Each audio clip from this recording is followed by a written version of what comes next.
All right, guys. So today we're talking about squeaky belts. Squeaky belt on my Toyota Sequoia has been it's been an issue for a while.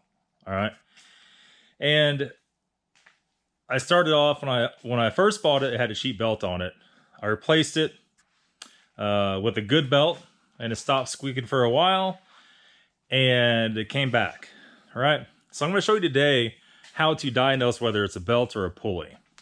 All right, so we're on the front of the Sequoia here, and the very first thing you want to do, on back up so you can hear me, is grab a bottle of water. That's the cleanest, the easiest way to do it. This thing is just barely chirping right now. Usually it's bad, but of course, when you want to make a video show somebody something, it's not going to do it, right? So the first thing I do, the car's got a chirping or squeaking belt. Usually it's more like chirping or a squeaking noise. Walk up to it, take a bottle of water. You're going to put it right on the belt. I'm trying to keep the camera away from this.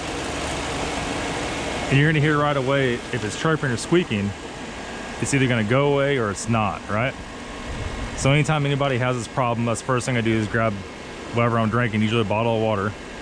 Make sure it doesn't have sugar in it, not a sugary drink, or it'll make everything all sticky. You dribble a little bit on there, and if it's the belt, it'll stop right away.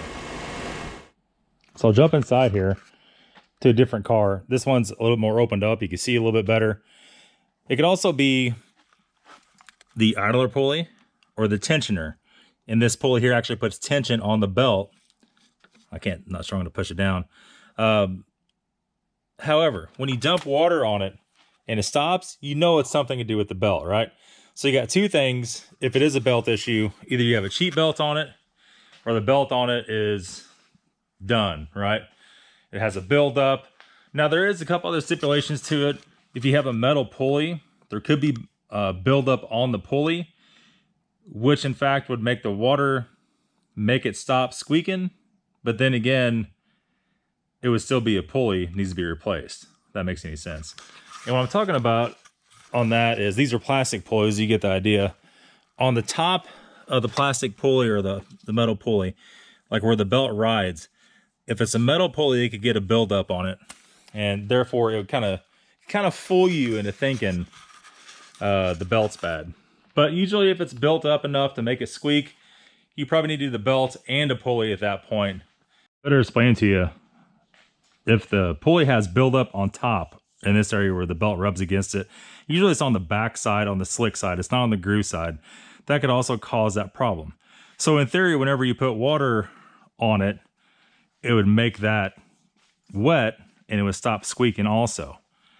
So usually I like to do, especially on these BMWs, and on any car really, if you have to replace the belt anyway, when you have it off, take your finger, spin every pulley, even spin the alternator, because alternators can be another culprit in the belt squeakiness, and see which one's bad.